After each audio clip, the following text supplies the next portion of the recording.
Welcome to the Brooklyn Rail's 175th New Social Environment.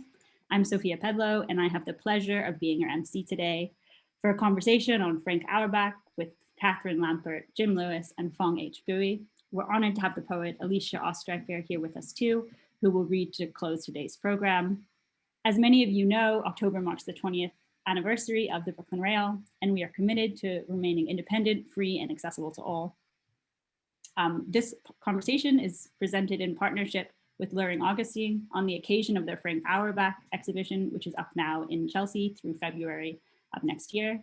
To begin, I ask you to join me in acknowledging the Wapinger, Canarsie, Munsee, and Lenni Lenape people of the Delaware Nation and Shinnecock Indian Nation, the traditional owners of Lenapehoking, the unceded land and waters on which we stand.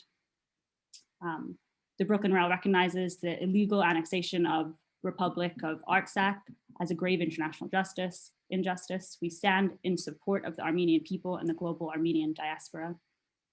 And finally, the Brooklyn Rail stands in solidarity with the ongoing uprising in response to the murders of George Floyd, Breonna Taylor, Nina Pop, David McCatty, Jamel Floyd, Ahmaud Arbery, Rhea Milton, Dominique Remy Fells, Toyin Salah, Walter Wallace Jr., and countless others lost to white supremacy and police violence, and acknowledge that justice will come from the streets, from the nation demanding accountability and refusing to move on until Black Lives Matter in the eyes of the state.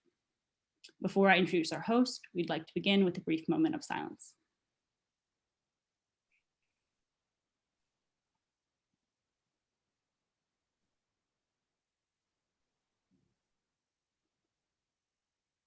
Thank you. And now to introduce today's conversation. Luhring Augustine's Chelsea location currently presents a solo exhibition of Frank Auerbach's paintings and drawings, celebrating the mature career of a singular artist. Spanning from the late 1970s to recent works, the selection of his portraits and landscapes on view underscore Auerbach's great achievements in painting in the post-war era. The first show of his work in New York of this scale since 2006, the exhibition will be on view through February 20th, 2021, and accompanied by a fully illustrated catalog. If you haven't seen it yet, it is absolutely stunning. And today, curator and art historian Catherine Lampert and writer and novelist Jim Lewis join the Rail's publisher and artistic director Phong H. Bui for a conversation on the man himself. Now, over to you, Phong Bui. Thank you. Thank you, Sophia. I should begin with my admiring remarks of and for Jim and Catherine. Although I never met Jim, I feel I know Jim through his wonderful writing as a novelist first, especially his third novel, The King is Dead, that was published in 2003, although I read a year later, published by Knopf. It's impossible to forget, for those who have read the novel, the mythical, enigmatic Faulknerian protagonist named Walter Shelby. Jim's writing on art, his essay on Richard Prince, on Larry Clark, on Christopher Wall, Jeb Koons, on my friend Cecily Brown, and among others, they all share, I would say, unrelenting, astute yet pacific observation, infused with a certain philosophical perspective, which I suspect, you can correct me if I'm wrong, Jim, might be relating to your heaven study, philosophy at Brown University as an undergrad and Columbia University for your graduate degree. And I should add, all of which only to turn to writing, he turned to writing instead of seeking a more secure life in the academy. As for Catherine, whose writing on art never failed to testify the uncompromising vision, the enduring strength of the artist, be it on Rodin, Daumier, Lucian Freud, Francis Ali, be it Peter Doig recently, and of course Frank Auerbach, who she has known as intimately well as she has posed for many of his portraits. Catherine always writes with such lucidity, so compelling, I would say haiku prose, a quality she shared with our beloved friend, the late art critic, writer Dory Aston, through whom, in fact, how I met Catherine. It was in Dory's home for dinner in the early fall of 2005. I looked up my notebooks just last night, Catherine. I would like to also mention that during my 10-day stay in London in May 1992, from having already been introduced to David Sylvester by my Shapiro, I managed to meet Orbi Kitai, Sandra Blow, even Victor Passmore, Lucien Freud, and who else? Isaiah Berlin, but I never managed to meet Mr. Auerbach, Frank Auerbach, who wasn't at the time receiving any visitor in any case, at least what Sylvester told me.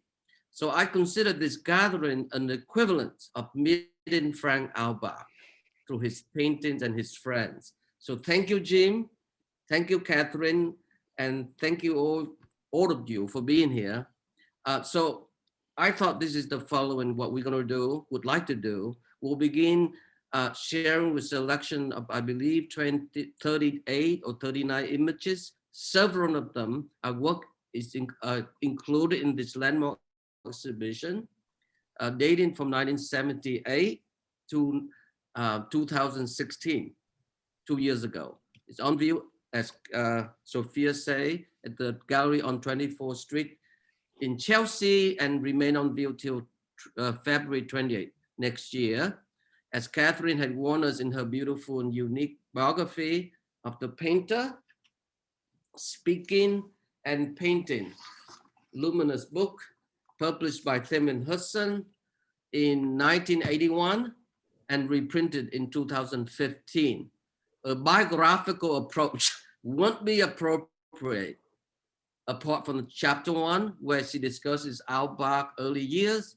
In other words, Jim and Catherine will make spontaneous comment on each image as we go on for a good, I would say, 70 minutes or so, maybe an hour plus. Then I will ask Sophia to open up the Q&A section, which should last as long as it needs to last. I don't know. There's compelling question, I'm sure, in regard to Auerbach's work. And without further ado, Louis Bloch, can we begin with the first image?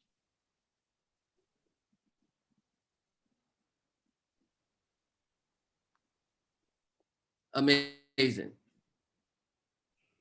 So this is, the first image is a photograph of Auerbach in his studio. And I would say that, Catherine, correct me if I'm wrong, this was taken by Lord Snowdon, who was an amazing photographer, who took photographs of everyone who was one another consequent, from, I don't know, Laurence Olivier, Anthony Plum, Iris Murdoch, Nabokov. The reason why I know this, because he also took the cover for one of my favorite rock band, Queen.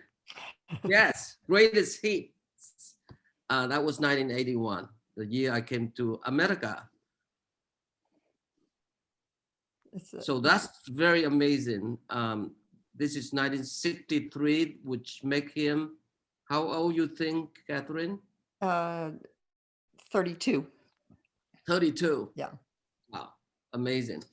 All right. Any comment from you, Jim? Actually, yes, I just did want to say that I've never met him either, and in fact had never seen one of his paintings in real life until 2 or 3 years ago. Although I'd been kind of obsessed with his work for years and years before that, but it's very difficult to see in the United States. And he's never had a museum retrospective here. The gallery shows were few and far between, and not very well advertised, as I recall. I certainly don't remember ever hearing about them. And so one of the reasons why I'm so glad that this show is happening, along with a show a couple of years ago that Timothy Taylor did, is that it gives Americans, including me, a chance to actually see the paintings in person, which is unusually difficult to do for reasons which are a little bit unclear to me. Yeah. Louis, can we go to the next one? So I think we have a view here, the front view with the painting opening on your right there. and the next one is another view of the show. So my first question is that how did the show come about? You know, he hasn't really shown in New York since 2006, nearly 14 years ago. As far as I know, it was Roland Augustine and Lawrence Luhring who just always admired his work, and they've done exhibitions of artists who aren't represented in the gallery and historic shows, and they just felt this was the time to do Frank Auerbach, and they approached several of the people who sit for him. There are now 5 of us, and tested whether they might be able to get some pictures, and some pictures that were in the United States, and very boldly went ahead and organized it. And it's terrific. You can see from the shots of the exhibition here. That's amazing. Okay, well, we're delighted to have it. Let's begin with some drawing, I believe. Here it is, the head of EOW, which is, I believe, his old friend, Catherine. It was his lover, Stella West, and he made 10 of these very heavily worked charcoal drawings in the years sort of 56, 57, 58. This particular one I put in because it was bought by Michael Romer, who was one of his oldest friends from Bunce Court School, which was the place where he was sent from when he was sponsored by Iris Arrigo to one of the refugee children and sent to this terrific school then in Kent, which had a lot of refugee Jewish children, but not just Jewish children. There were children of left-wing, couples who had split up and needed a sort of very liberal coeducational boarding school for their children. And for Frank, it was absolutely a wonderful place to be. And he stayed there until from 1939 to 1947. So from the time he was 8 until 17. Yeah. So would it be fair to say that she might have been one of the first who posed for Auerbach? Yes, that's right. I mean, he obviously in St. Martin's and the Royal College, he drew from the life model. But Leon Kossoff, which is the next image you'll see, they exchanged time with each other. Leon would, they were both at both colleges together, and Leon would draw Frank and Frank would draw Leon. And then Frank took over Leon's studio in 1954. So that image you saw at the beginning is in the studio where Frank still is working today. Frank will be 90 in April, and he's still there working.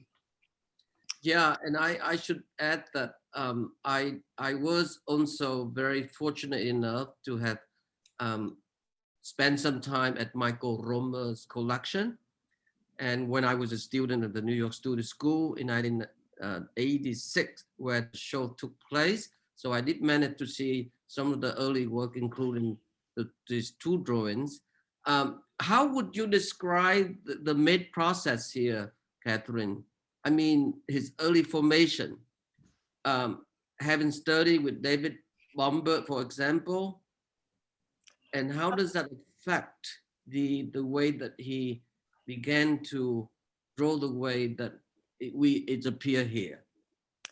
Well, David Bomberg treated, young students, 17, 18 years old, as if they were full-flown artists and full-grown, and making images that would endure. But Frank, I think it's just as true to say, there were artists, you saw a reproduction of a Rembrandt on his wall, and he was really taken with Picasso's, images of Dora Maar.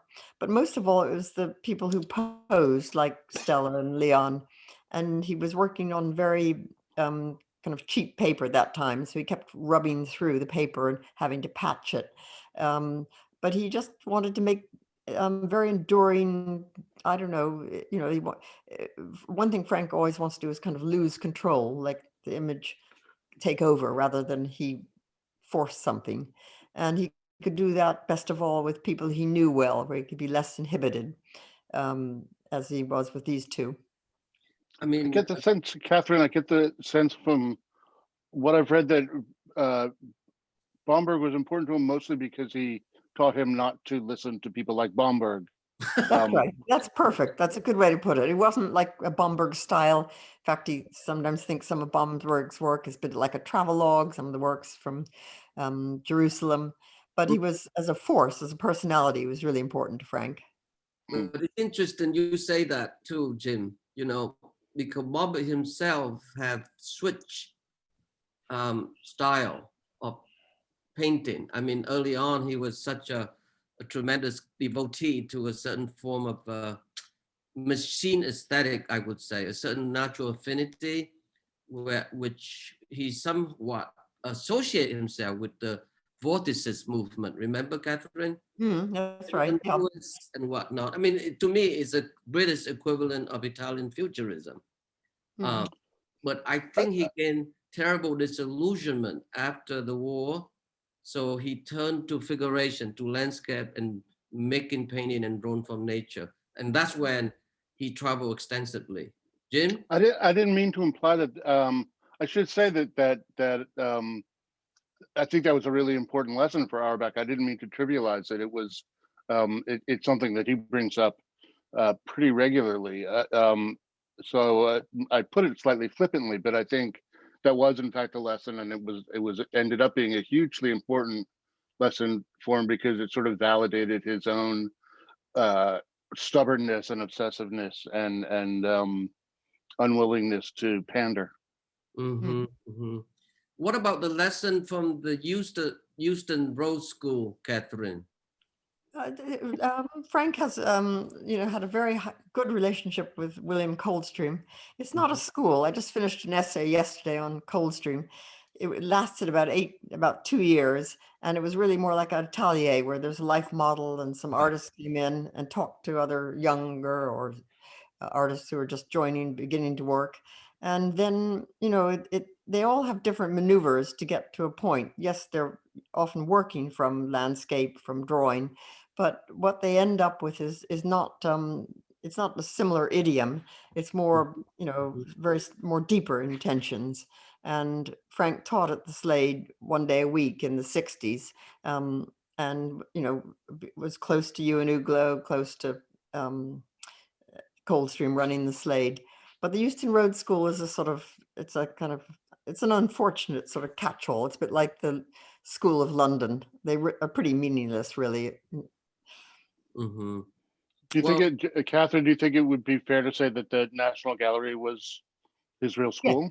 Yeah, very important. Yeah, not to just to give him courage and to give him a standard to try to attain, and in his early years he went all the time and he drew from the pictures there, and in a few cases he made his own copy, like the Rubens of Samson and Delilah or a Rembrandt deposition. That was a big education for Frank, and also the pictures that came to London in exhibitions or later on in auctions. I just want to note for people, it's unclear to me how many people out there are familiar with Auerbach's sort of working method, but he's left the United Kingdom, I think 3 or 4 times in his life. And a few more than that, but very briefly. Yeah. Okay. He's been to New York once, as I recall, in the it's about 70s. 3 or 4 times, but anyway. Oh, okay. Very few. In fact, he rarely seems to kind of leave his neighborhood, or his studio for that matter. So it's interesting that he could find everything he needed in the National Gallery, and never felt the urge to go down to the Prado and spend some time there, or it goes to show you how inexhaustible any collection can be for somebody who brings the right attitude to it. Yeah. He remembers everything he's ever seen. So if you ask him about Giotto, he talks about when he showed in Venice, the Venice Biennale in '86, he talks about going to Padua to look at the Arena Chapel, and so, but everything is he has an incredible mind. And one of the things that's a kind of, we'll get on, I think we should get on to the next pictures, maybe the self-portrait of him, which comes after this. But he on the one hand, he can remember every work he's ever done, even though it leaves his studio the second it's finished and it's collected. But but on the other hand, when he's actually working, his whole idea is to sort of be self-forgetful and to be uninhibited. So it's he made just 2 drawings and 1 drawing with paint of self-portraits in the early years, and then he resumed those in 2010. We'll see some later, but he you know, he doesn't need to travel, and also masses of pictures do come to big cities like New York and to London. So you know, in an exhibition you can see you know, extraordinary paintings that nowadays it's harder to get them out of their museums, but it used to be pretty commonplace. Did he and his peers, Kossoff and Bacon and everyone else, did they give each other sort of significant feedback, or were they more just kind of drinking buddies? Well, Leon didn't hardly drunk at all and didn't go to Soho, but Frank and Bacon had very extended conversations. They really liked to argue, to talk at length. For about 10 years, they were seeing each other, not just in Soho, but Frank would go to Bacon's studio because his framer was around the corner about once every 10 days. And I think they had the deepest conversations, but he was also very close to Lucian Freud and to Michael Andrews and other people. Catherine, now that we talk about Bacon, I suspect that whatever the conversation they had between themselves, never been recorded. No. Okay, so let me, now that we look at the drawing here, it's such an intensity in the way that he drew, singularly his own physical way, that I don't think it's ever been matched, or at least to the one that we know of. Maybe Joy Pensato, my late friend, if she's here, she would love and identify this kind of method of drawing. But would it be fair to say that, you know, unlike Bacon and the painter Bacon loved, shooting, they never made drawing. So it seemed, exactly. So the drawing is an essential activity for Auerbach, definitely. And would it be fair to say that it's something that quite identical to Giacometti? Yes, and he took courage from the idea that Giacometti could be, you know, one person in a sort of pretty primitive bare studio with one figure to draw or to paint, or to, in his case, to make a sculpture, that it could be done that way, that it was such minimum means. It was very encouraging for not just for Frank, but for a number of artists. And Frank, this particular drawing was once owned by by Lawrence Harvey. And I think it's important to say that Frank, you know, in the late 40s, he's always been interested in theater and film, and did some acting in his youth. And there's some sense of that you work and it's almost like you're rehearsing. You're doing the same drawing over and over, and you're rubbing it out, or in the painting you're scraping it or blotting it.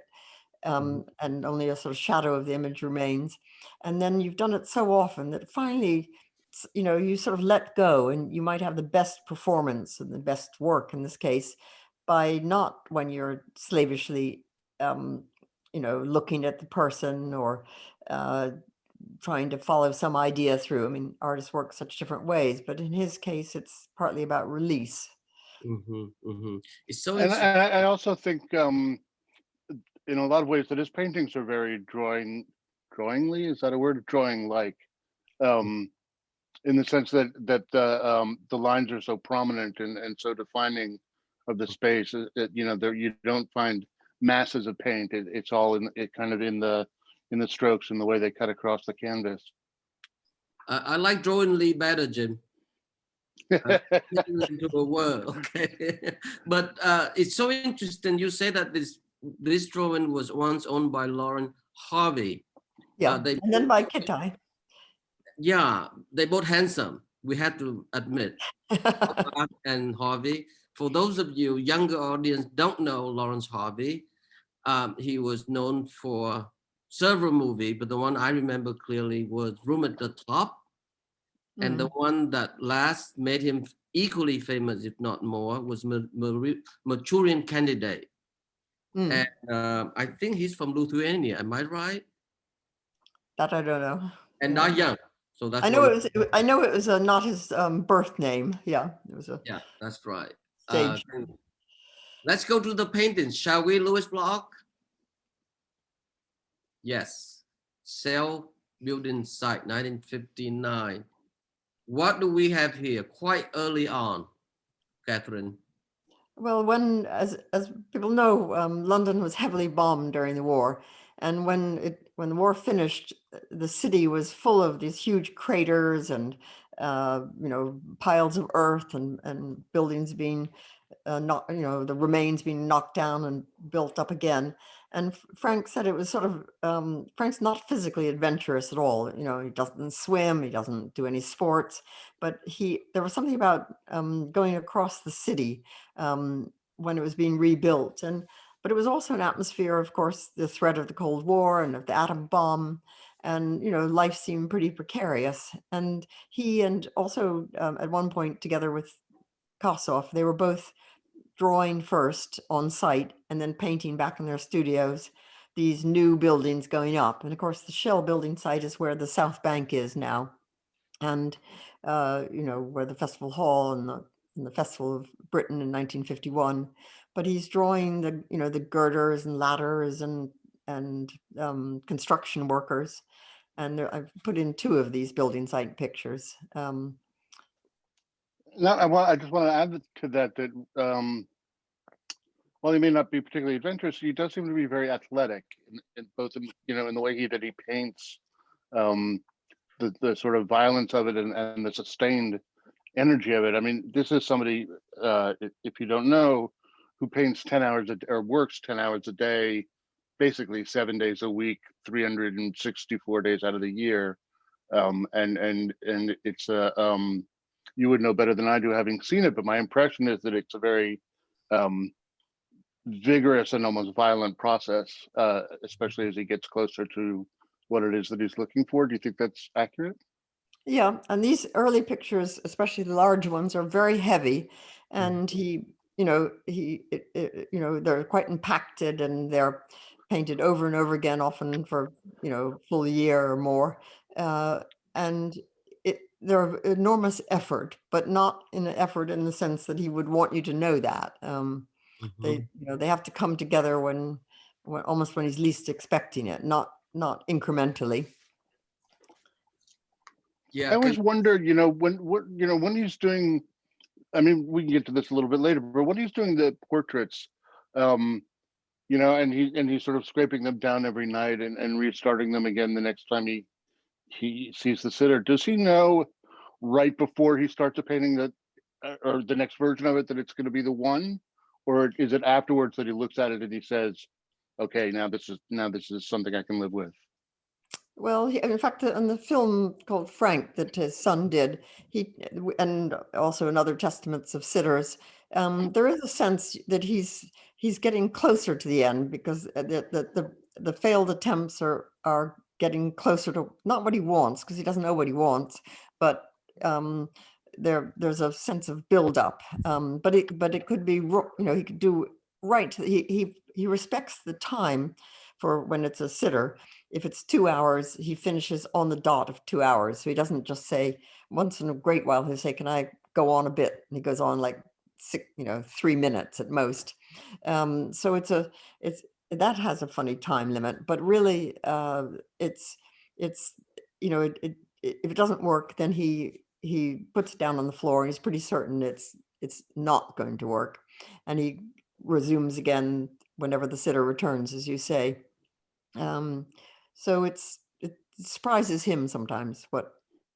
Sometimes it arrives early. He always thinks maybe he could do one in one sitting. Never has happened, but aspiration. Right. Can you tell when you're sitting there, like, does he say, I've got it, that's it, this is it? No. You just see a certain kind of more urgency and more, you can sense it, because after all, I've been sitting for 42 years, so obviously you slightly know, but it could not happen. Just 2 or 3 marks could make it all wrong, Yeah, but Jim, listen, I read you something that is so beautiful in Catherine's preface of the biography. He say, this is sort of echoing Robert Frost's poem, where Robert Frost once say that I want the poem to be like ice on a stove, riding on its own melting. Well, Auerbach say, a great painting is like ice on a stove. It is a shape riding on its own, melting into matter and space. It never stops moving backwards and forwards. Isn't that beautiful? I actually posted that quote on Facebook yesterday because I just came across it again, the Robert Frost quote, and I thought it was so perfect. Yeah. Excellent. Can we move on to the next one, Louis? Yeah, this one is unusual, Catherine. Jim? It What's has that? incredible close tone. Yeah, that's true. And then Frank, if he saw this picture now, and he could identify, why there's the coils, whether they're rope or steel or whatever, and what he could identify all the parts of his pictures.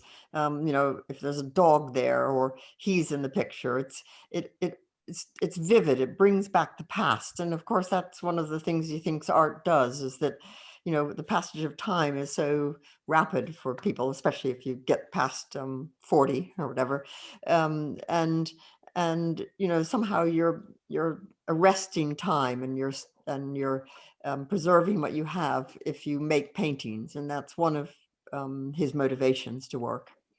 There is that great moment in the biography, that the film that his son made, where he points to a dog in a painting, and I was like, really, that was a dog? And then it kind of close. It gets, there's a close up of it, and you say, oh, okay, I now I see the dog. Yeah, no, that's the same. With the building site pictures, there was a great exhibition at the Courtauld in 2009 that Barnaby Wright did, and it had drawings. So sometimes you could pick out the sort of, the wheelbarrow and the worker and going along a plank. And it's not, I don't think Frank is exactly athletic. In fact, I think it was pretty nerve-wracking for him to be on these sites. But you're right that certainly in the studio, he never stops. In the times I've ever, been sitting, I've never seen him sit down and sip his cold tea, or go make a phone call, or do anything except work. Amazing. Now with these sort of building site ones and the outdoor ones in general, as I understand it, the way he does it is he goes out very early in the morning, 5 or 6 in the morning, and he makes drawings, and he'll make dozens or scores of drawings of a single scene, which he will then take back to the studio and make a painting from. Is that accurate? Well, they give him information, so he's not transcribing, the structure or the diagonals or whatever, but they give him, and he just, can do that from his outside the door of his studio in the last few years. But he uses these sketches and pins them up on the wall to remind him of things and remind him what was there. But he says that a sitter does that in a way, because the sitter's right in front of him, and he sees something he's never seen before in their ear or their shadow or the way they hold their head. With sitters, he says he's never had all the information he might need. It carries on. Mm-hmm. Amazing. Louis, can we have the next one? So this one is, I suspect that it's relatively small, Catherine. That's right. Yeah. One reason I chose this one to put in is because it's in the, in LACMA in Los Angeles. I don't think it's ever been, I don't know whether they've ever shown it, but they've had it a long time, as you can see by its date. So it's a little picture of Stella, who's lying on this blue eiderdown, and you can see her head on the right-hand side. And he was working in her bedroom, obviously, and with a little teeny canvas or a board propped against a chair. And his studios get really messy. The paint goes everywhere, but they're very intimate, very tender. And the more you look at them, the more you see his feeling for her, not just what she looked like, her white skin. Right. And There's also, I don't know if this painting is an early example of this, or if this really only happens later, but he does say that he, in the early paintings, he didn't use a lot of blues and reds because they couldn't afford the paint. So that's one of the reasons why the earlier ones tend to have more of that sort of beige, not monochromatic, but they're nowhere near as colorful as they get. Yeah. Is this the first painting that you know of that sort of breaks out of that color scheme? No, they're pictures. They're pictures a little bit earlier that also have pictures, have some paint straight from the tube and very sort of very dramatic swipes of paint and color. But you're right that the colors by the early 60s have started to get much brighter. And it's so interesting too, Jim, is that the impasto-like substance here that we see here, it neither refer to a wet clay nor porcelain, you know? Yet to me, it seems to be somewhere in between of the process of carving and modeling, you know, the kind of bipolarity of touch, in the sense that we feel at one and at the same time, the surface we touch and the skin that touches it. And I'm surprised, you know, Catherine, that Auerbach never made sculpture. Am I right about this? That's right. Yeah. He says he's not practical and he couldn't, have the clay drying properly and use the tools. There was a wonderful review of one of his early exhibitions at the Beaux-Arts Gallery in the 50s, 57, I think 56 or 7.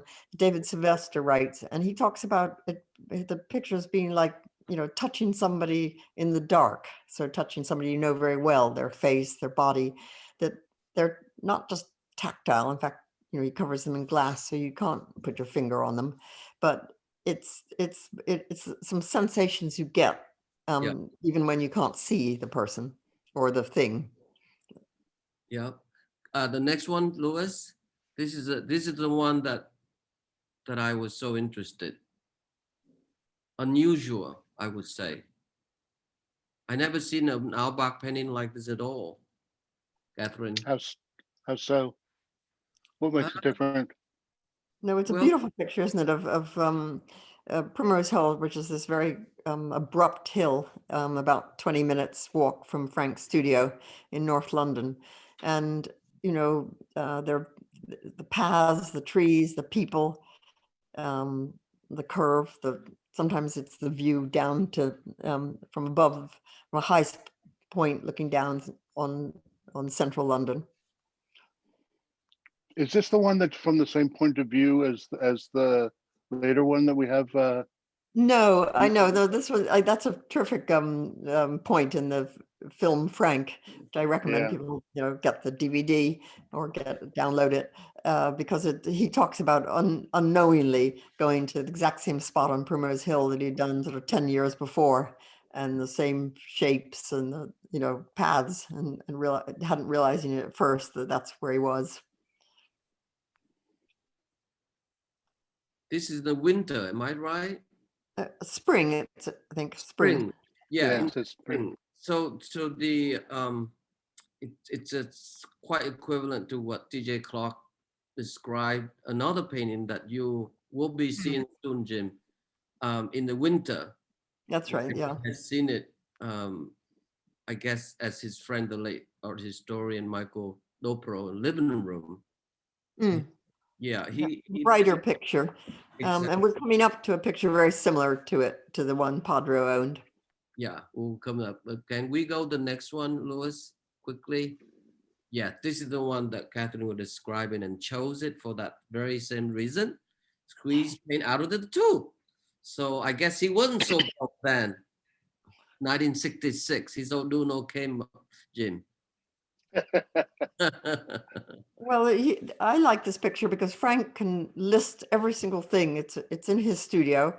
It's the person who is JYM, but who isn't named yet, lying on the bed. And there's the paraffin stove in the foreground. And then there are pictures on the wall. You can say, this is by Helen Lesor, and this is by so-and-so, and this is my own. And it's to record his life. It's not exactly autobiographical only, but Right. it's a sense of you can give lots of psychological reasons why he's so attached to being in one place and working for a long time from somebody, but it's also a sort of inventory of what's there. And you also see him scraping down on the lower right, and you see this wiggles of red paint straight from the tube. Mhm, mhm. The Does longer he you look spend a at lot? it, the more you see. Yeah.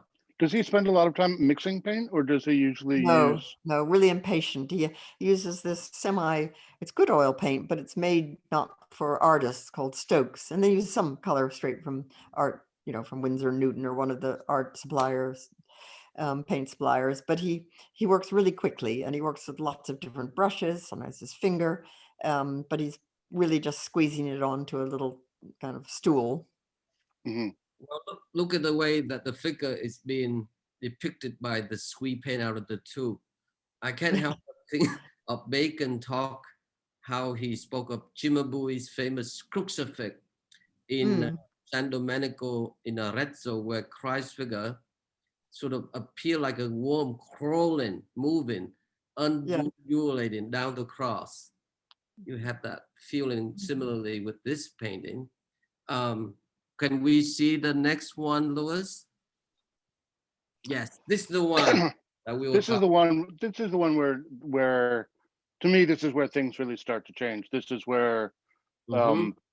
I don't know if this is exactly the first of them, but where this becomes more like the Auerbach that I know and love.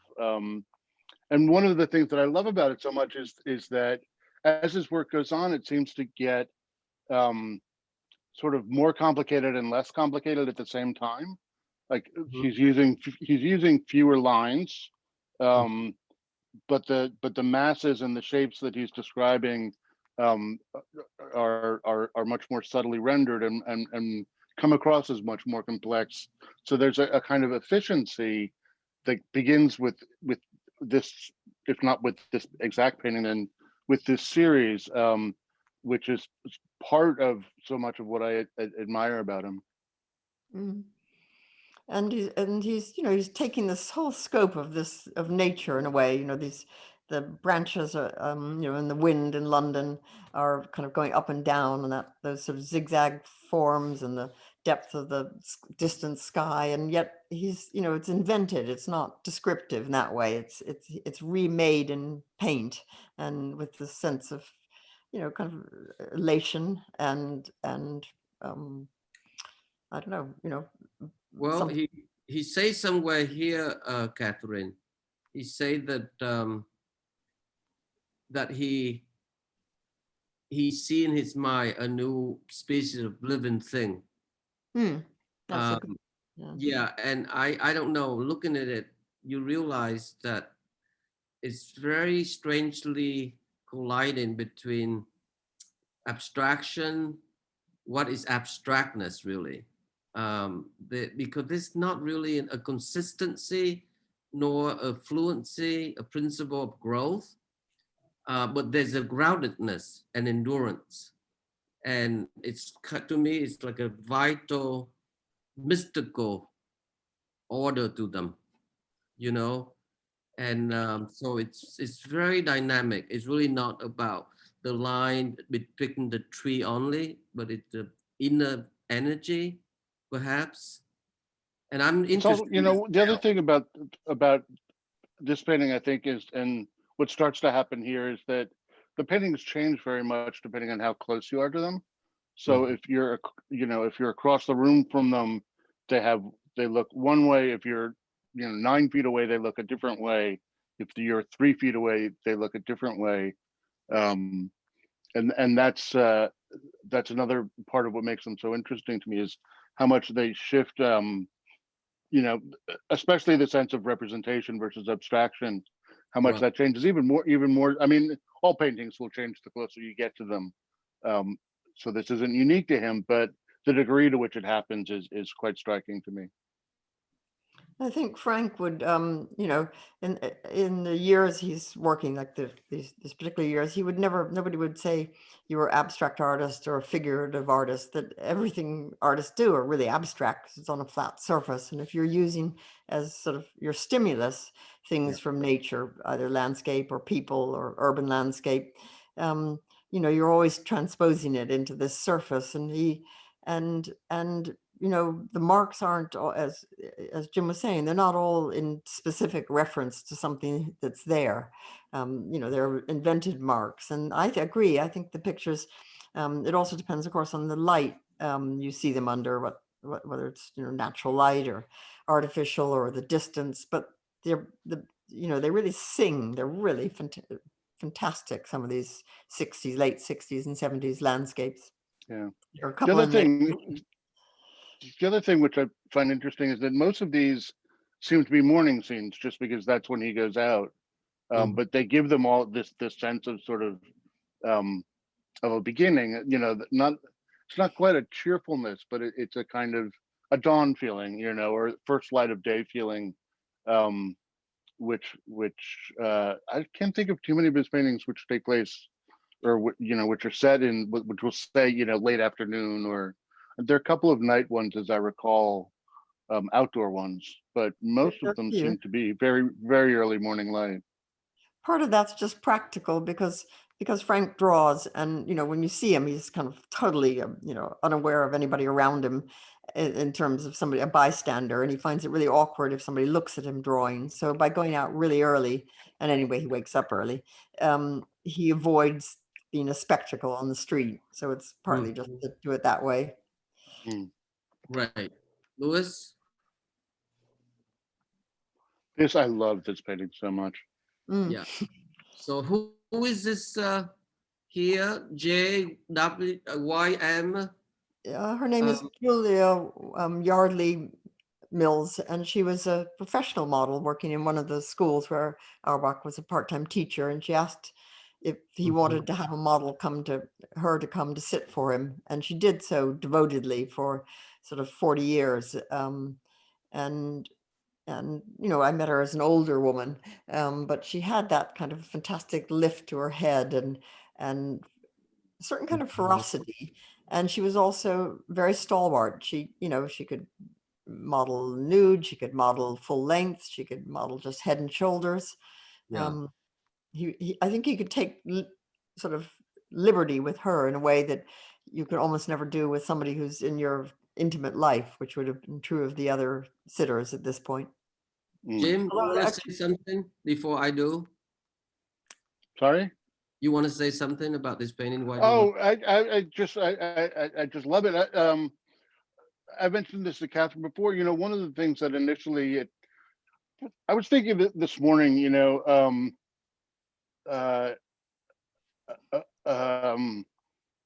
About Auerbach and Polka, because they shared the prize in Venice, whatever year that was.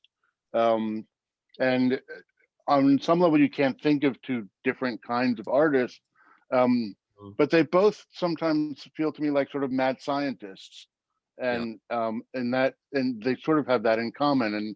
And this has that feeling of first of all, of being almost sort of Frankenstein-y, but also just the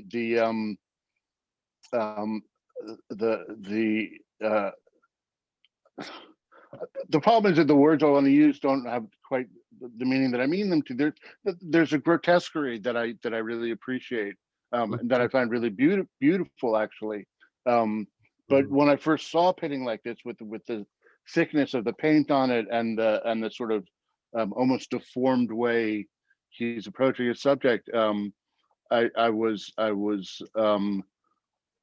sort of disgusted, and I found that feeling really wonderful, to be disgusted by a painting like that, and that was what first kind of drew me in. I think it's quite common to think of Auerbach as a very traditional painter and as a somewhat conservative painter, but these are very, very difficult paintings, and I think this painting in particular shows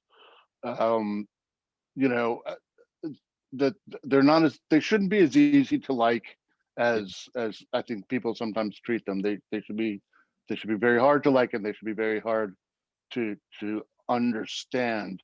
And then the other thing that I love about it is reading the interview that you did with him, Catherine. He talks about the unity of the painting being so important to him, and how, you know, it's some sense of unity that makes him feel like he's got the right version of whatever it is that he's trying to do.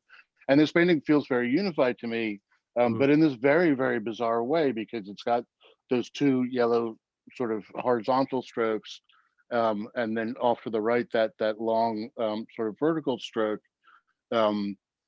which is not the first thing that I would think of as unifying, and yet somehow it does all kind of cohere into a single mass and a single image, and I think that's just genius, frankly. I don't know of any other painter who can do that. And It's he's done interesting, Catherine. I mean, I agree with Jim, but I see it differently too. You can correct me if I'm wrong. I mean, I always felt one of the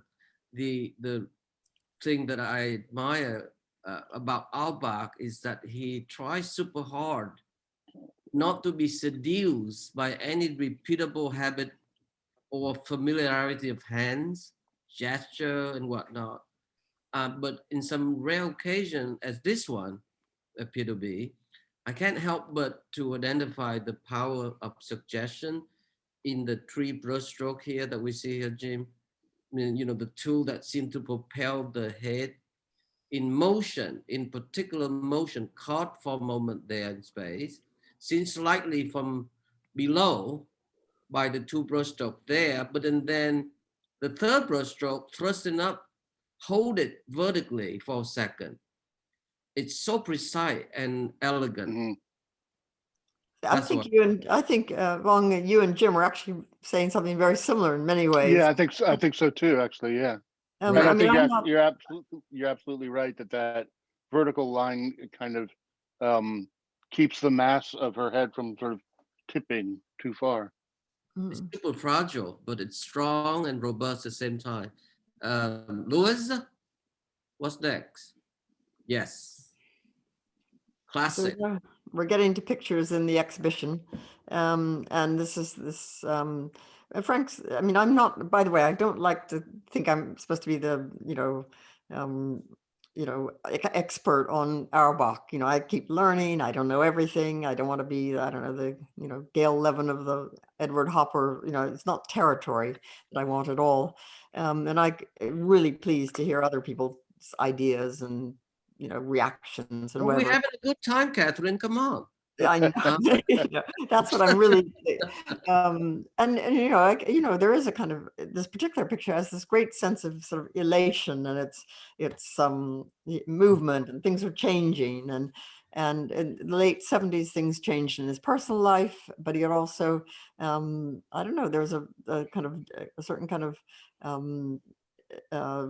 very positive, fantastic spirit in these years. He's at that point, he's doing a lot of different drawings of different people, maybe only one or two drawings. He does, in fact, Michael Padro and all sorts of Bruce Bernard and people who are recommended by someone else, somebody who worked at the Marlborough and that sort of thing. It's quite experimental, but in a good sense in these great years. It also has this sort of sense of the sublime to it that I don't see in any of his paintings before this. The sort of giganticism of it. Which mentioned, I mean, we still have a month to go, more images, but I can't help to bring up the issue of scale, Catherine. I know that he paint mostly relatively small size paintings. This is maybe one of the bigger paintings in the show, but still, how would one describe his own sense of scale? Well, they're heavy. Some are on board, some are on canvas on stretchers, but they're almost as big as his easel and his space in the studio would do. And he's never had assistants or anything. And he's turning them upside down and to one side to look at the structure. They're they've, diminished a bit in the last decade, partly because of the strength it takes to manipulate them. But Yeah. they never feel small to me. They seem, like a big space, certainly when you're opposite them in a room. No, but that's a surprising fact. I mean, there's so much vitality, so much physical abuse or love, both. But yeah. You would suspect that they are painted in such a, large size or dimension. In fact, they are relatively confined to however much that he can put in the easel that hold the painting, more or less. So that's the surprise part of it. Can we see the next picture? We have a few more to go, several more. Louis? Well, this is a picture which was done in the flat for Julia, his wife, and they'd been fairly recent, about 6 years before they had gotten back together. And she's on the left at the table, and his son Jake is back, and there's a cat in most pictures, and there's her lamp and door and dresser. And occasionally he's done a sort of picture that's kind of like an inventory or like a sort of a particular moment in his life that is quite biographical, autobiographical. And I've put in, which is unusual, the owner of one of the pictures like this owns two studies. There are two versions. This is number 2. The next 2 pictures are a drawing and a gouache, which he did on the spot with the Jake and Julia sitting for him very quickly. But as I say, all the oil paintings are done and acrylic paintings are done in his own studio. I was going to ask, is that because there was one, he does use acrylics when he's working in a different studio. Did that happen? This painting isn't acrylic, is it? No, this one's in oil, but the portraits after 1985 of Julia, and also some of the drawings of himself, are done in another studio where he feels, because it's in a house where people have flats, that he feels it would be difficult to use oil paint and the smell of oil paint, etc. But he got excited by using acrylic too. It wasn't just a negative reasons. Yeah. Louis? Okay, so this is the head of Julia. This is 85, so this is maybe the time that he switched to... Just before, yeah, that's right. One could hardly tell the difference. Am I right about this, Jim? This is still oil, actually. That's right. No, I think you'll tell. You'll see a different kind of blue in some of the pictures of Julia later on, but the thickness is quite similar. I found it very surprising that I couldn't easily tell when I did see an exhibition of the acrylics from the oils, and I don't know too many painters who will work with both, since they apparently have such a different feel on the end of a brush. So I was actually surprised at there's a certain difference in the color, but not in the texture of them. The brush strokes seem to still come through in the same way, which I was surprised by. Yeah, go ahead, Louis. This is in the exhibition, and it's as I said earlier, that these portraits on paper he regards as important as the oil on canvas or board. They take as long and they take so much effort, and some are actually with charcoal or graphite or Conte or whatever, and some are with liquid paint, but in black and white. And this is when he's doing these sort of occasional sitters who might just sit for a couple of works. He calls the rest of us the persistent sitters.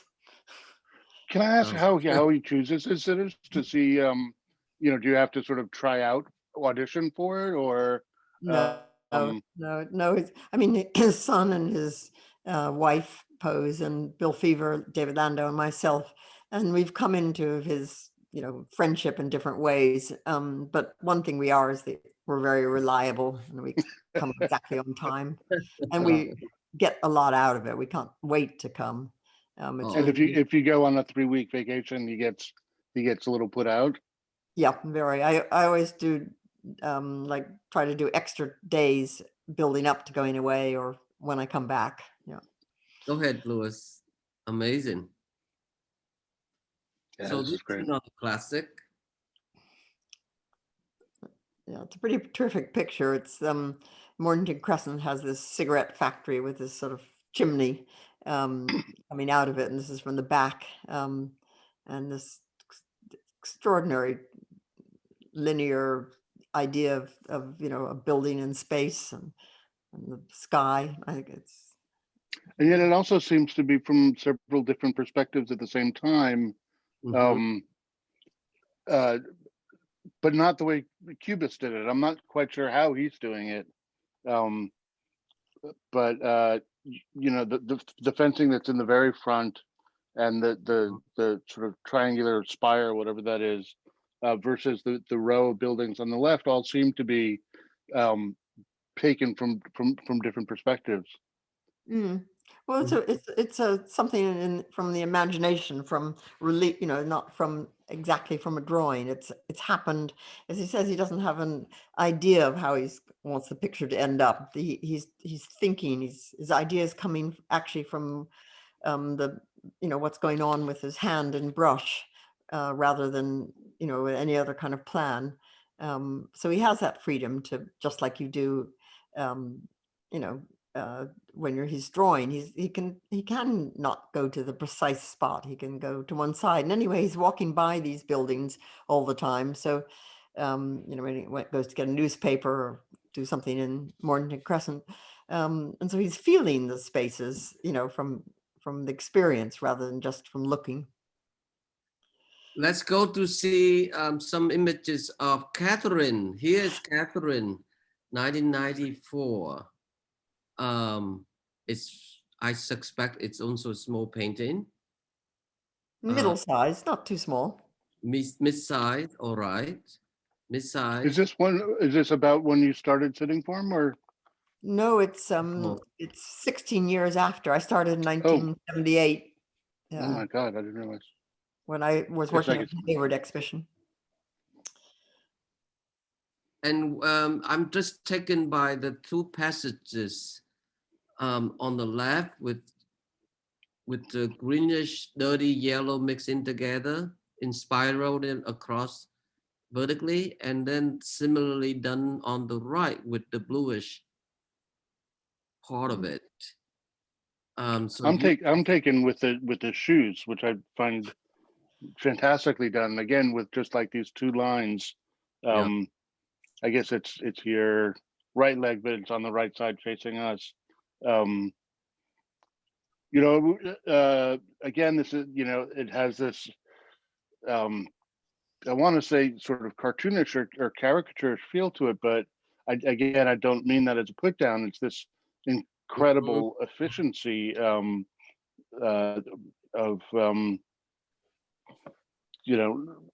I feel like I can tell exactly what that shoe looked like, even though it's very sort of crudely outlined here. Does that make sense? Yeah, and I think you're right about the that slightly caricature or grotesque look, and I think it's Frank likes has always liked music halls and comedians and pantomime and not just serious theater. And there's something he picks up that way, even if it's not intentionally, that it can be just in a mark. It doesn't have to be just in the mouth and eyes or anything like that. And this is also kind of what I meant by him drawing in paint. Like the way these forms are sort of singled out in space feels more to me like something somebody would do with a pencil than something that somebody would do with a paintbrush. There isn't a lot of mass that's actually painted in this. It's just a series of lines that somehow come together to form a mass in this very unexpected and kind of sidelong and quite odd way. It's true.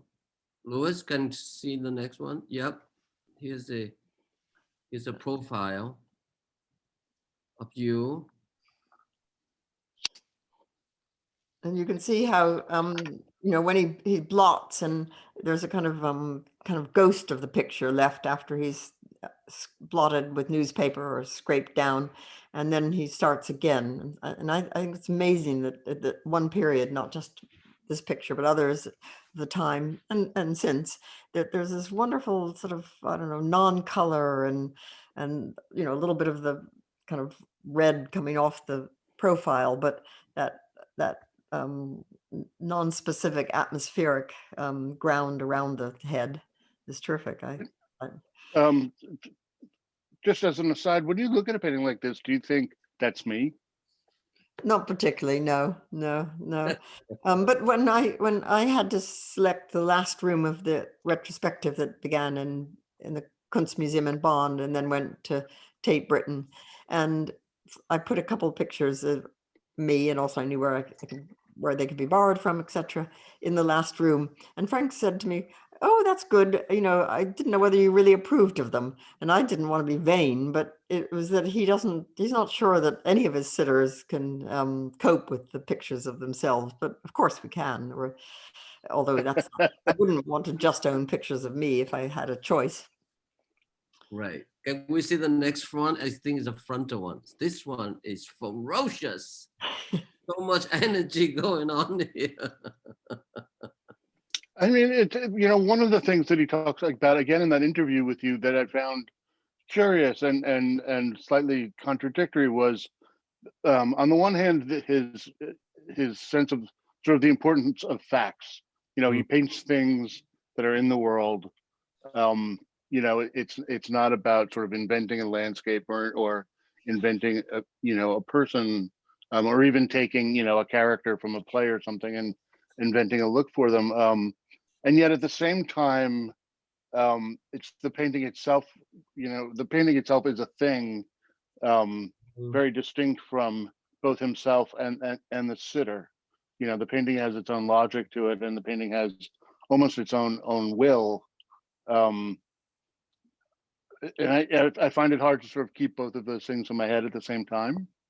Well, You know, he's not, you know, is he, you know, it's not as if he's looking to represent you accurately in any ordinary sense, or to represent anything accurately in any ordinary sense.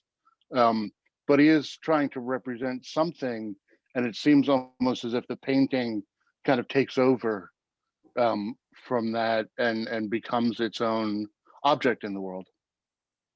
I mean, he has a sort of you know, highly critical sense, but when he's actually getting toward the end of a picture, part of it is you know, he's releasing himself. It's the picture is taking over. Phong used that thing about a sort of monster that hasn't ever existed before, but it's you know, it has something to do with his own life going on and so forth, but it has its own laws, and he wants to be shocked by the work. He doesn't want to see that he's ever done something like it before, or that it was predictable.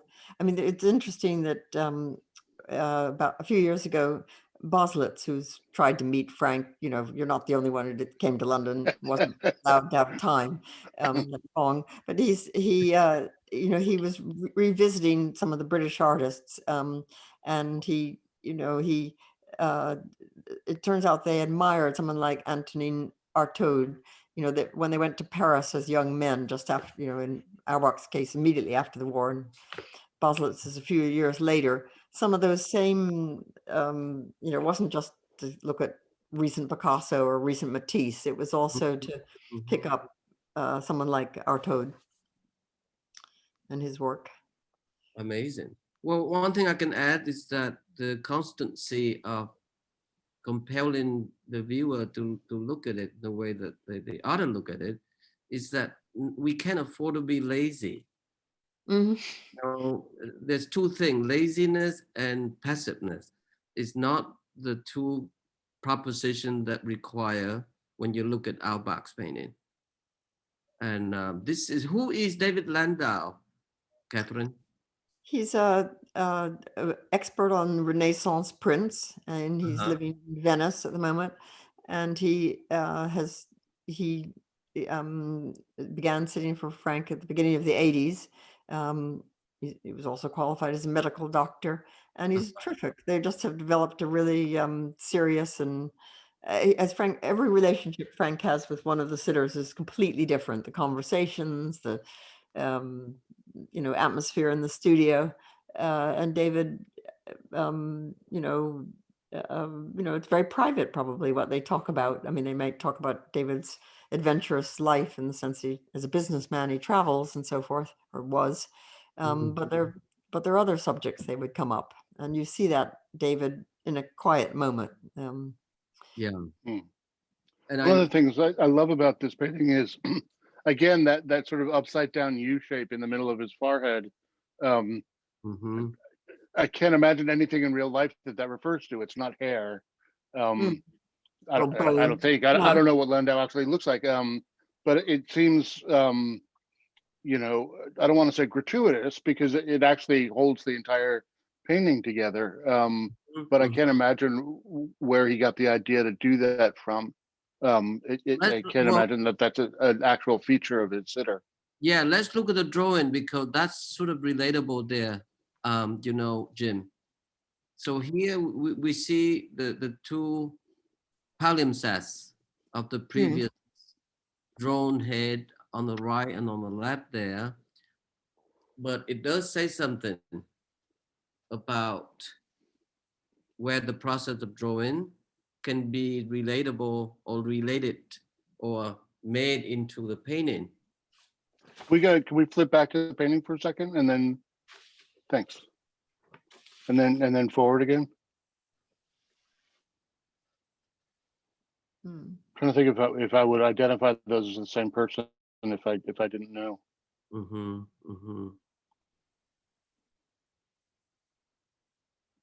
Anyway, terrific. What's next? Oh, this is beautiful.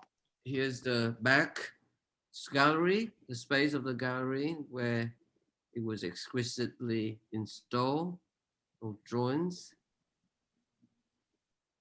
Are those all from the same period? Yeah, all from fairly recent years. Yeah, for the last 10 years. Yeah. Amazing. And this is the Jake's painting, his son, the filmmaker. So hang on, just to go back for a second. Does he? Does he know ahead of time that some of the drawings are sort of studies for painting and some of them are meant to stand on their own, or does he afterwards sort of say, oh, I like that as a work unto itself? None of them are studies for paintings.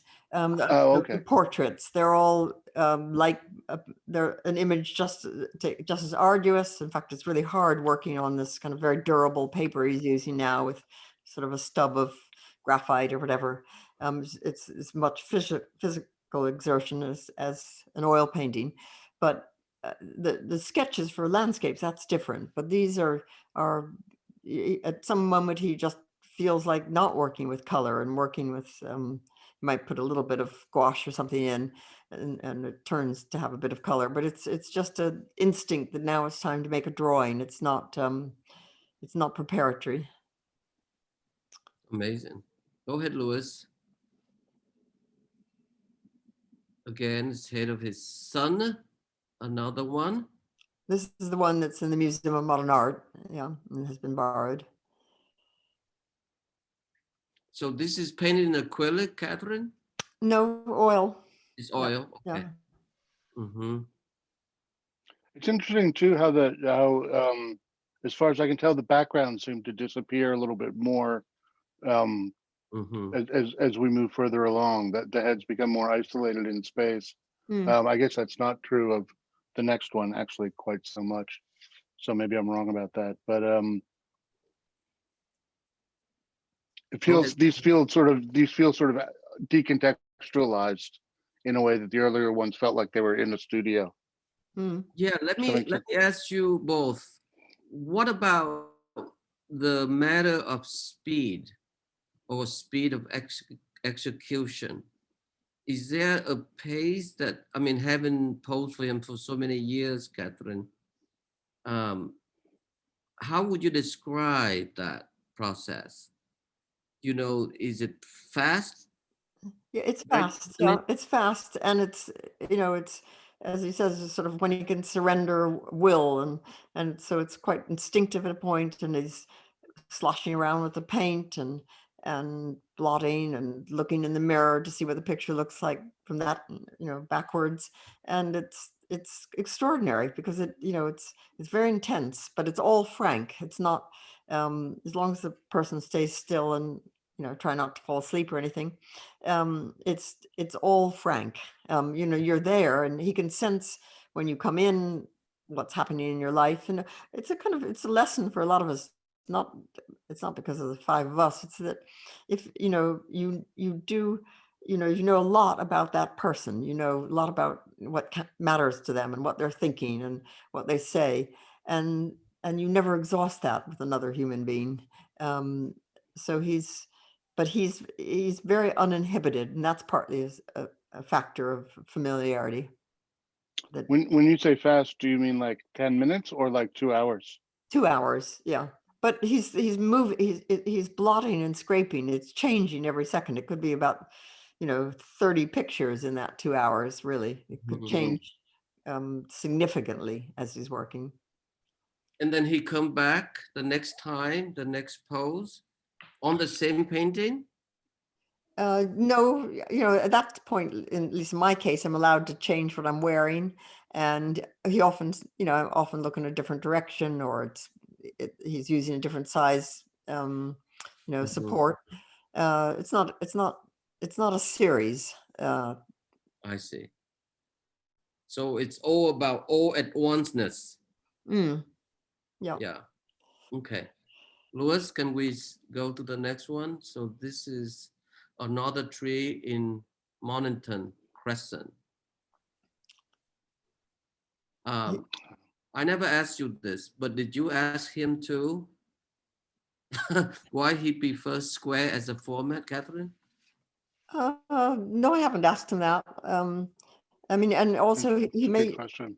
He's some of his big pictures, this isn't such a big one, are square. Most of them are kind of not.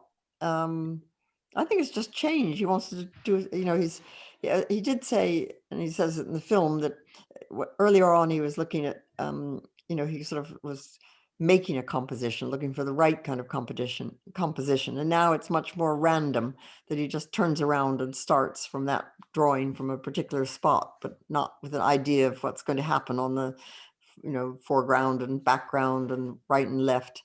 And the tree, of course, the leaves and branches are changing all the time, and a car on the street, or, something in the weather. No, he likes the vitality, and it's not surprising that some of his favorite painters are Constable and Philips Koenig and other, landscape painters. And again, I want to point out here, especially compared to, the first couple of outdoor paintings we saw, how much work is being done by how few strokes in a painting like this. It's the movement that you get, out of, what is that? Maybe 6 different paint strokes that define the tree on the right. Is really just extraordinary. Super true. We are getting very close to the very end, so let's just move fairly quickly. Not too quick, Louis. But I know we have a portrait. Whenever you say Louis, I think you're referring to me. So you could be Louis. I could be Jim. Hello. Here we are, portrait of William Fever. Who's this, Catherine? Bill, as we call him, he used to be a critic for the Observer, and he writes, and he's. Oh yeah, I know his name. Yeah. So this is a good instant. If he identify a drawing, we talked earlier about the drawing process where he go out and make sketches of the landscape. It feeds right back into the studio activity where he painting a figure, someone who sit for him. And, he described how a certain mark that he see in the drawing can signal a color. He talked about this. And so I'm interested in this too, because the condition of light in the studio, you can imagine, is not exactly the most, how you say, sunlit studio. Mm. Am I right about this, Catherine? He's not interested in having too much natural light. Well, it doesn't, it's north facing and there's a big window, but there's so much sort of dust and Right. dirt on the window. It's true. It's not, it's bright Right. enough. But Bill is right. So whatever the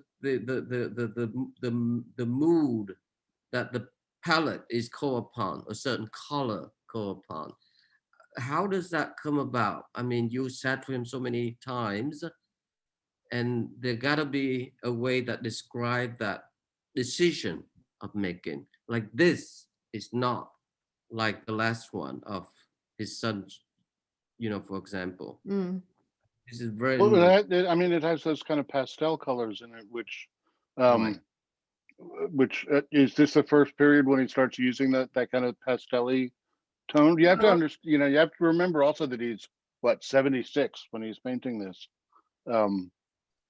So the fact that he can change course at all is kind of extraordinary. But I'm sorry, I interrupted you before you answered my question.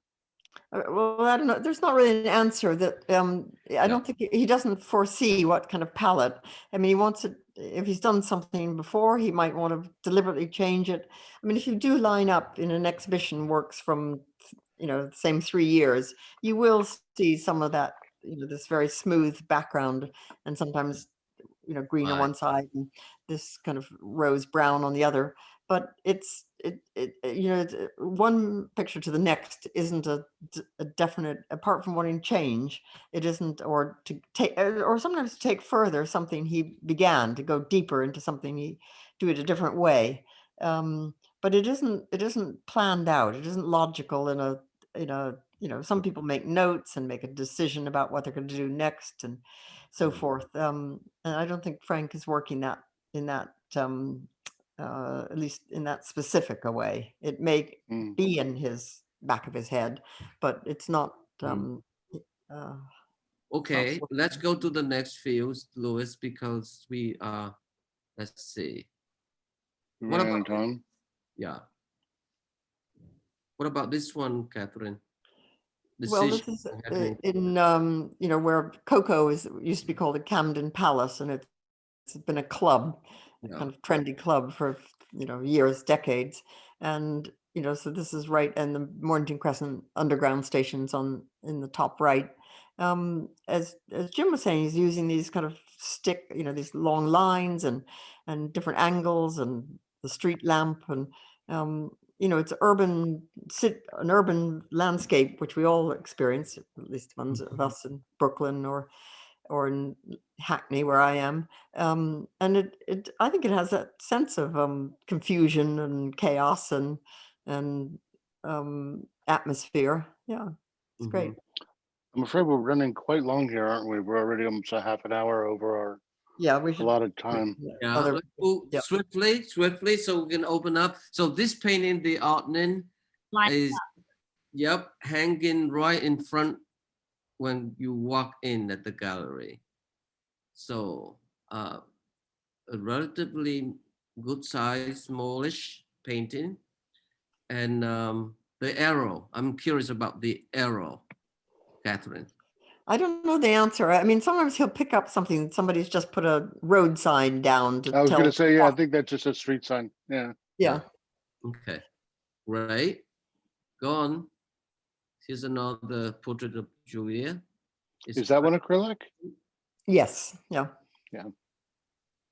I love that darkest blue vertical stripe there, sitting right in the middle, somewhat on the interval on the right. Well, off the middle. Go ahead, Louis. Here's another beautiful self-portrait.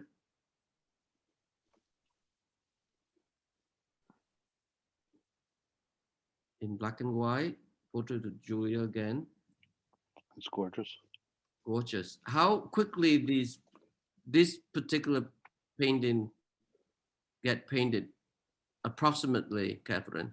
Well, it might be again over weeks and months, but the actual picture, and she sits without any kind of break for 3 or 4 hours, maybe 3 hours. Beautiful.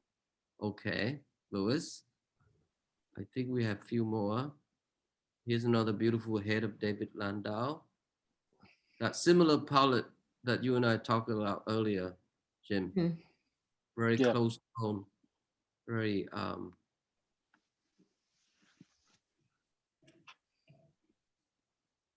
go on. Yeah. I think it's that. I love It's this. You can COVID see, paintings. you can see you can see why you know, we just talking earlier. Basilic want to hang out with him. This one is so basilic-like, isn't it? That energy of the line carrying across on the top is quite intense. These are old.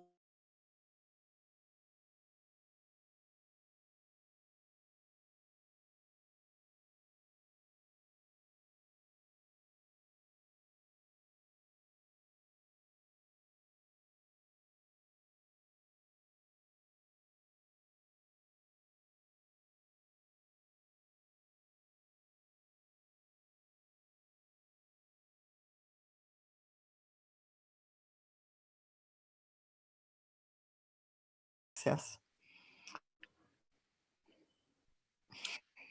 What I was told, and what I was told, and I won't say by who, is one is that Auerbach doesn't schmooze as much as most artists do, so he doesn't have the kind of zero, you could say.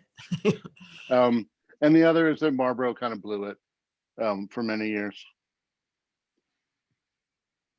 Marlborough was his gallery, who will probably never speak to me again after saying this, but who showed him for many years and didn't promote him as well as they really could have and should have. Oh, PB, go ahead, turn your mic on. Here you go. No, just go I'm sorry. to the next question.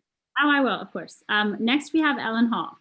Ellen, I'm passing you the mic. I wondered, given that he takes a year to finish a painting, sometimes how many paintings he works on at once. That's one of my questions. I asked also about the newspaper on the painting and the next day going to a ghost painting. His paint so thick, he must have, did he scrape it down all the way to a ghost painting each time? Well, when he's lately, like last 30 years, when he scrapes down,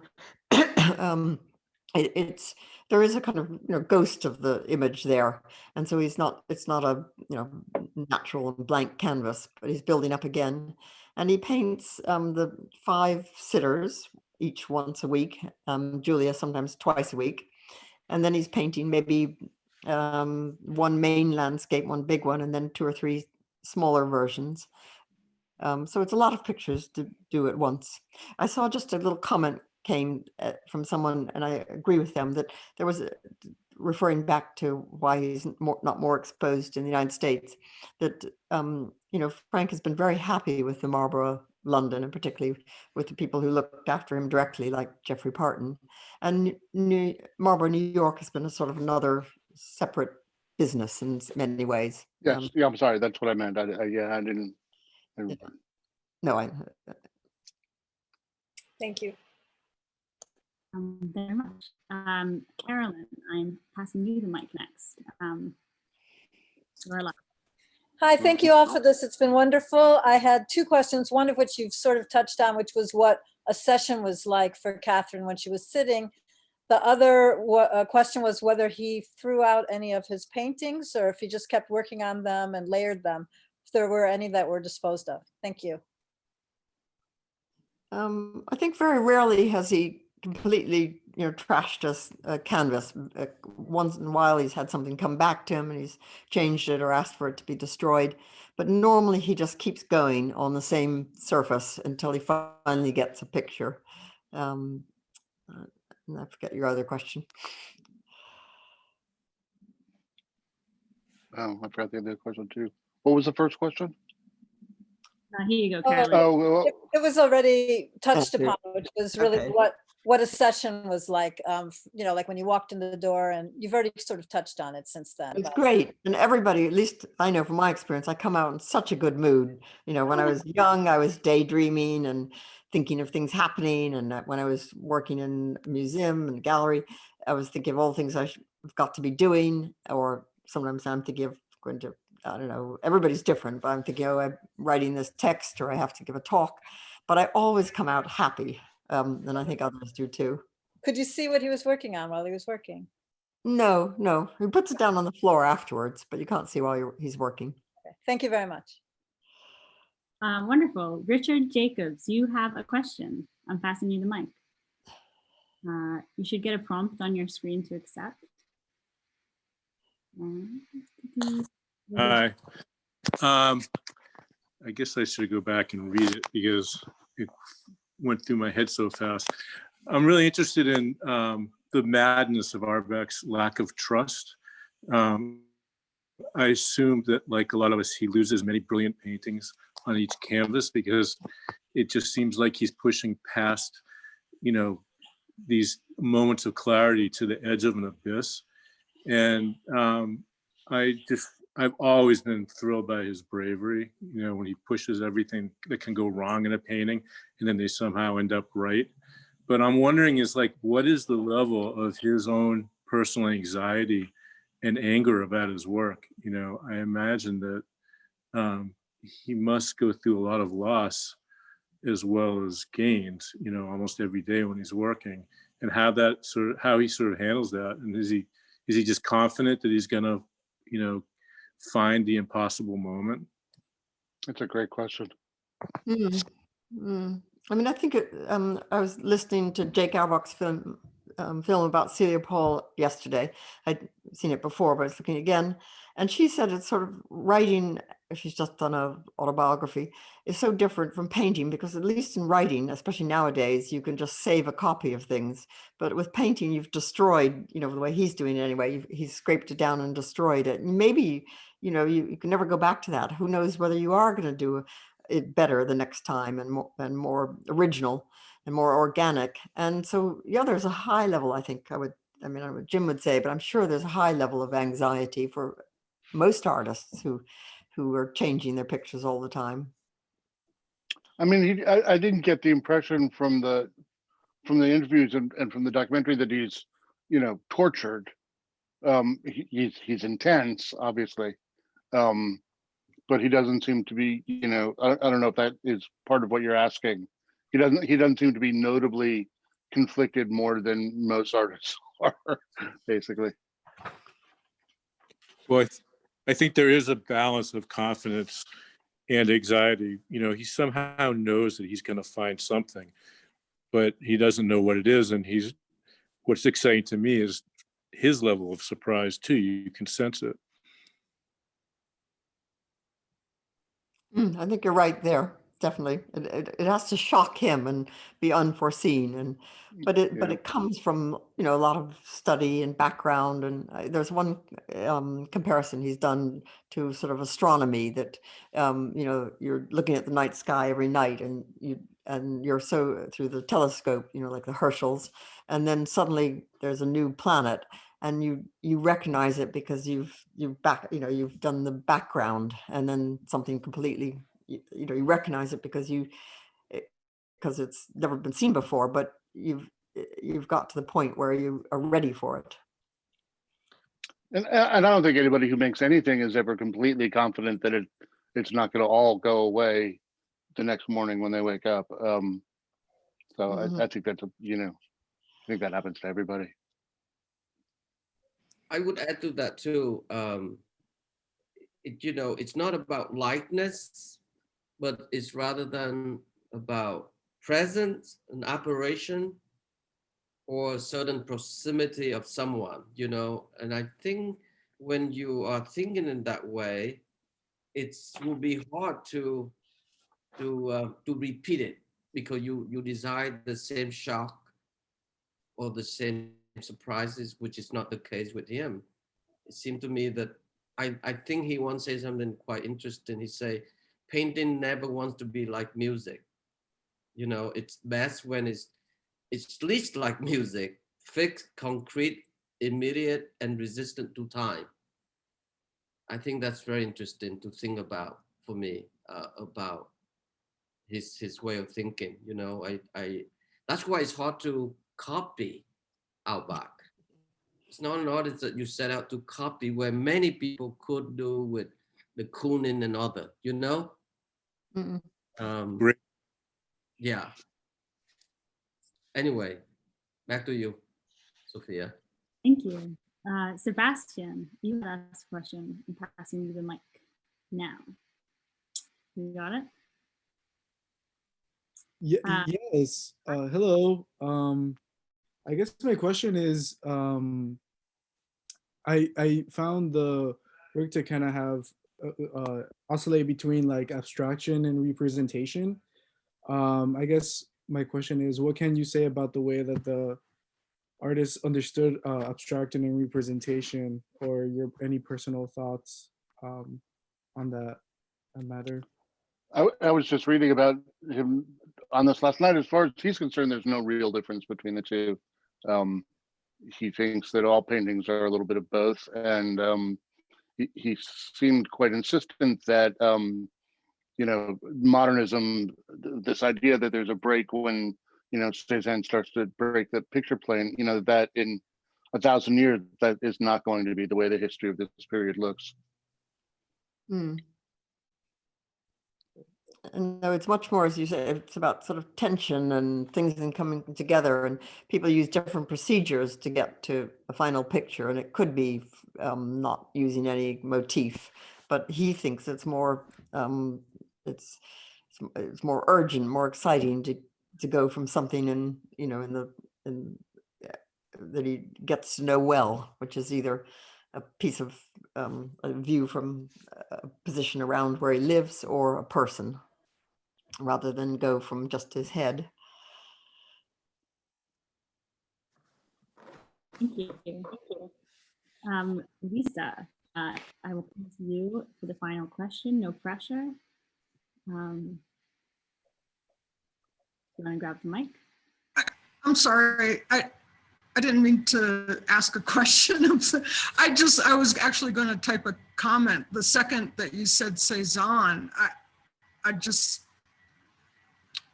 it was an incredibly strong connection between the two of all artists that I was thinking about during this talk. But now that I'm on and I wasn't even expecting, I'll just ask a quick question, because you've had the privilege of being in a studio and seeing how paintings start and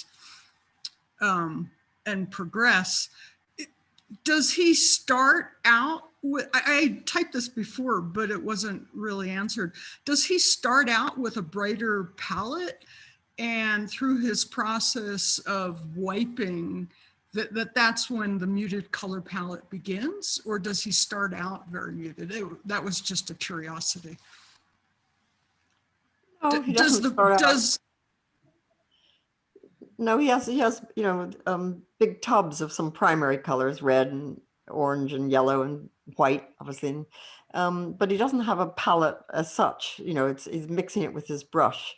So it's happening, you know, very organically, not in a kind of sequence. And in the first session, he's already more or less put paint everywhere on the surface.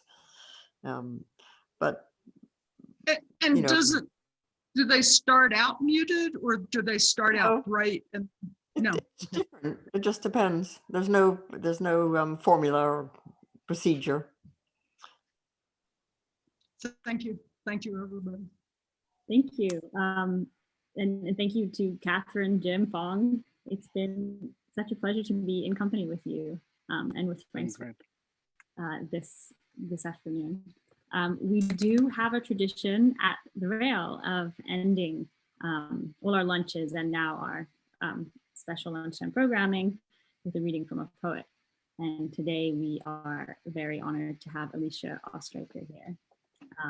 Alicia is a major American poet and critic. Her most recent collections of poems are Waiting for the Light and The Volcano and After, selected in New Poems, 2002 to 2019. She's currently the New York State Poet Laureate and a Chancellor of the Academy of American Poets. Alicia, we're so happy to have you. I'm going to pass you the mic now, and you can take it away. Okay, am I successfully unmuted? Yeah. Indeed. Yeah. Okay, great. So watching this previous discussion, I thought one of the things that's shared by a painter and a poet, in this case Auerbach and me, is revising, revising, revising. And another is spontaneity, spontaneity, spontaneity. And I thought, since we're coming from Brooklyn, where I was born, although I live in Manhattan, I would read a poem about Manhattan using the name for it that was given by the Lenape Indians, the Native Americans who lived here before we stole it from them. It was called Mannahatta, and that's the name that Whitman gives the island that I live on. And it's a poem in a sequence of poems that was in my book previous to the current one, called Waiting for the Light, a sequence of poems about the city, several of which are now in my new book, which looks like this, The Volcano and After. It's a selected and new of poems from 6 previous books, plus about 50 pages of new ones. Mannahatta. I was asking for something specific and perfect for my city, says Walt, lover of crowds, praiser of trades and occupations, celebrant of the daily tide of immigrants. And I too seek the perfect image of you. You mothering harbor, you royal sewer, you finger inside the sky, you dangling dream deferred, you queer hideout, you incubator of Jewish jazz, you who exist as a landing field for helicopters, you whose laughter is heartless, you digest dudes who crave to be big shots, celebrities, hedge fund managers who like to show off and be bad, who get a kick from cocaine. I am looking for a toaster in the hardware store. And here, 2 women stand behind a counter, minding their cash registers in their red apron uniforms. A points to B and says, you know what she did Saturday? She went skinny dipping. I have to wonder where. B looks pleased with herself. The Harlem River. Really? That's where show-off boys used to dive, and we giggling girls used to just watch those bad boys. Times do change. B says, I have to let my bad girl out sometimes. So that's my perfect image of the city, a place where an emigre girl can let her bad girl out sometimes. Thank you. Thank you so much. What a wonderful way to end today's event. We're so pleased to have you. We do hold this event every day at 1 p.m. Eastern time.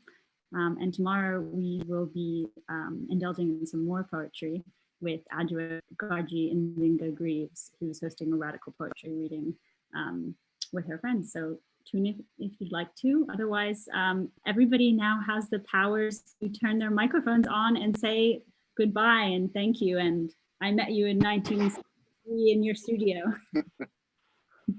Thank you very much. Hi, thank you. Thank you. Thanks, everyone. Nice Thank to you, meet Jim. you. Thanks, you, everyone. Catherine. Thank you. Thank you. Thank you. 100-fold. Thank you. Great, Thank Jim. you. Great, Catherine. Thank you, Catherine. Thank you. Thank you for having me on. Thank you Really very great. much. Really, really Wonderful. great. Thank you so much. Thank you. Be well, everyone. Thanks, everyone. Yes, be safe. Much love Thanks. and courage. Sure. And let's get Thank some you, fun. Soph. Hey, Jason. Hey, Thank man. you, Sophia. Hey, Sam. Thank you, Lewis and Lewis. Bye, you guys. Hi. Bye. Hi, Kathy. Bye. Bye. Thank you. Everyone. Bye, Catherine. Thank you. See you Thank soon. you. Thanks, everyone. Bye.